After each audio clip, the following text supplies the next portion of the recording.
سامعین، پچھلے دنوں یورپ میں عیسائیوں کا جو سب سے بڑا پادری ہے، پوپ ہے، وہ انتقال کر جاتا ہے۔ آپ کو مزے کی بات بتاؤں، جب پوپ کا انتقال ہوتا ہے تو اس کے جو ذاتی ایسٹس ہیں اس کی جانچ کی جاتی ہے۔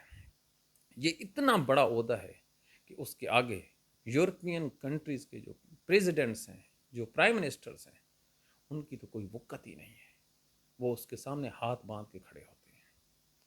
اور یہ جو ادارہ ہے عیسائیوں کا، یہ پوری دنیا میں عیسائیوں کو ڈونیشن دیتا ہے، عطیہ دیتا ہے، اتنا بڑا ادارہ ہے۔ خیر، جب پوپ کے جو ایسٹس ہیں اس کی چھان بین کی گئی تو اس میں جو کوانٹٹی تھی بینک میں وہ زیرو تھی، سمجھ آئی۔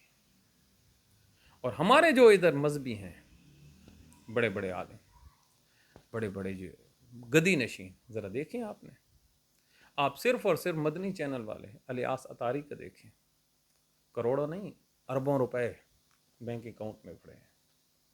طارق جمیل، کروڑوں نہیں اربوں روپے۔ مولانا فضل الرحمان، کروڑوں نہیں اربوں روپے۔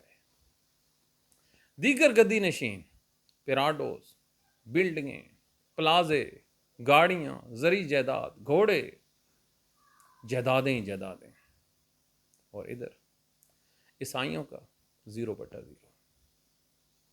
یہ تو ہماری شان تھی۔ حضرت عمر، حضرت ابوبکر، حضرت علی، ان کے ایسٹس کا بھی آپ دیکھیں، حضرت عمر بن عبدالعزیز، امام حسین رضی اللہ تعالیٰ، کتنے ایسٹس تھے ان کے جب وہ دنیا سے چلے ہیں؟ زیرو۔ تو اب کون ان کی سنت پہ عمل پیرا ہے، عیسائی یا مسلمان؟ یقیناً عیسائی۔ ہم تو صرف نام کے فالور ہیں مسلمانوں کے، اصل میں تو بازی وہ لے گئے ہیں، اور جنہوں نے ان کی سنت پہ پیروی کی ہے ان کا دنیا میں آج راج ہے، راج۔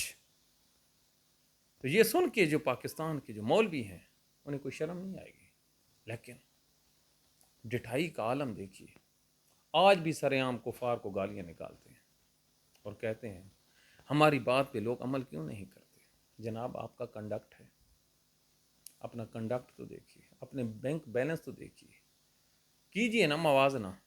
یقین کریں ہم ایک ٹانگ پہ کھڑے ہو کے آپ کو داد دیں، لیکن آپ جس گاڑی میں اترتے ہیں وہ گاڑی بھی کروڑوں روپے کی ہوتی ہے۔ یہ ہے پاکستان کے مولویوں کا حال، جو پاکستان میں جہاد فی سبیل اللہ اور ہر روز ہمارے نبی حضرت محمد صلی اللہ علیہ وآلہ وسلم کی سادگی، امانت، دیانت کے قصے بیان کرتے ہیں۔ حضور انور، آپ کی باتوں پہ اس لیے عمل نہیں کیا جاتا کہ آپ لوگ کی جو باتیں ہیں وہ آپ کے عمل سے مختلف ہیں، اور میرے نبی کی حدیث ہے کہ کسی آدمی کا جھوٹا ہونے کے لیے اتنا ہی کافی ہے کہ وہ بات کچھ کرے، عمل کچھ کرے۔ اللہ نے کہا ہے کہ اگر تم صحیح راستے پہ نہیں چلو گے تو میں تمہاری جگہ دوسری قوموں کو لے آؤں گا، تمہیں محکوم کر دوں گا۔ آج آپ محکوم کیوں ہیں؟ آپ کی باغ دوڑ ان مذہبی لوگوں کے ہاتھ میں ہے جن کا کنڈکٹ جو ہے وہ اسٹاپل کے زمرے میں آتا ہے، فارغ۔ یہ دیکھیں کتنی بڑی بڑی ان کے پیٹ اور توندیں لٹکی ہوئی ہیں، ان کو کچھ سمجھ نہیں آتا کہ صبح بھی کھانا ہے، شام کو بھی کھانا ہے، اور رات کو بھی کھانا ہے، اور پڑھنا کیا ہے، لکھنا کیا ہے، سوچنا کیا ہے، منہ سے اگلنا کیا ہے، اور مقابلہ کیا کرنا ہے۔ کرو آپ عیسائیوں سے مقابلہ۔ ایک پاکستانی جو عالم ہے، امت مسلمہ کا کوئی ایک جو چیمپئن اور ترم خان وہ سکالر آئے نا سامنے، جتنی پوپ کی آمدن ہے اور جتنا پوپ کا ایسڈ رکھیں، یہ باتیں کرنی بڑی آسان ہے۔ یہ ہے ان لوگوں کی جہالت کا اصل عنصر، ان کو ایکسپوز کیجیے۔